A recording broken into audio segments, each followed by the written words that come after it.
Good day, sunshine. This is Kimberly Berdon from grade 11 Incandescence, and I would like to share to all of you my life experiences during the pandemic.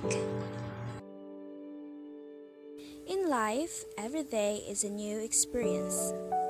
Once you wake up in the morning, having yourself a glass of milk while glaring at the beautiful scene on the window, with the birds chirping, is a new unlocked experience of yours.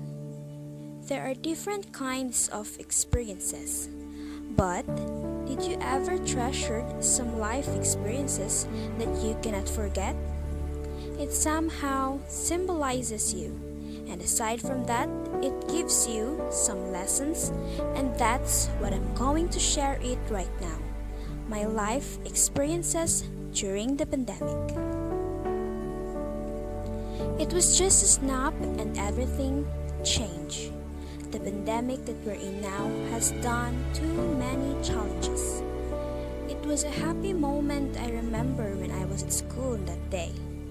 But it turns out to be the last one. We're on the new normal, which means staying at home is necessary. At first, it was a difficult thing for me to adjust. I suffered from a lot of breakdowns. I overthink too much. I really felt lonely even though I have my family and friends that surrounds me.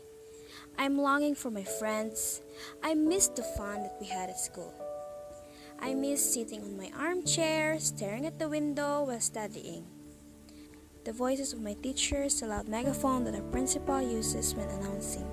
My family and I was not able to have a vacation in Bohol, where my grandparents live. We used to visit them once a year, but sadly, due to the pandemic, it was cancelled. So how do I cope with those things? How did I slowly adjust and adapt the new normal? I'm the type of person who's trying to explore new things and wanted to know new skills. When I was a child, I used to have a lot of coloring materials, booklets, and a lot of stationery tools. I don't usually draw, but I'm good in lettering. I stopped doing those things when I reached high school. At those times, I have met a lot of people who's been good at it. I get too shy to show my works because they're better than me, and I think I don't fit in on those skills. But at the middle of the pandemic, I decided to get myself busy so that it will also help my mental health. I stopped scrolling through social media, gives myself a rest, and continues to start again the passion that I ended few years ago. I'm learning how to calligraphy. It was difficult at first because my hands are still adjusting the movements on how to use the calligraphy pen. But it's not the thing that I've been thinking. I told myself every day when I'm doing calligraphy, I should have patience for it, for me to learn the things that I want to achieve.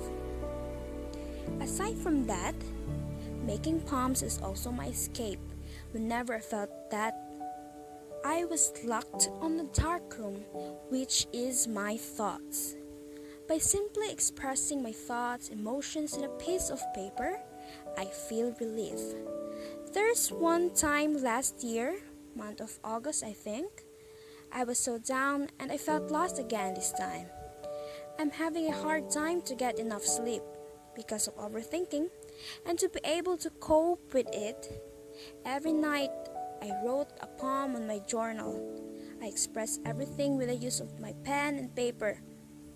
I actually make poems randomly and keep it on a box.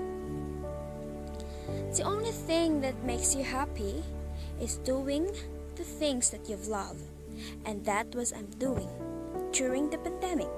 I may feel unwanted and giving up in my life.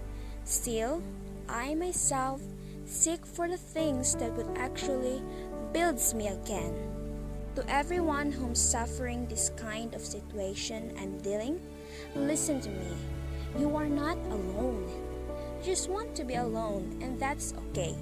But Not all the time will just be locked up. Try to do the things that you didn't do before. And that way, you will be able to forget the negativity that surrounds you. If this won't help, there's this person I know that will actually hears all your problems, and it's God. Again, this is Kimberly Berdon, and that's my life experiences during the pandemic. Thank you for listening.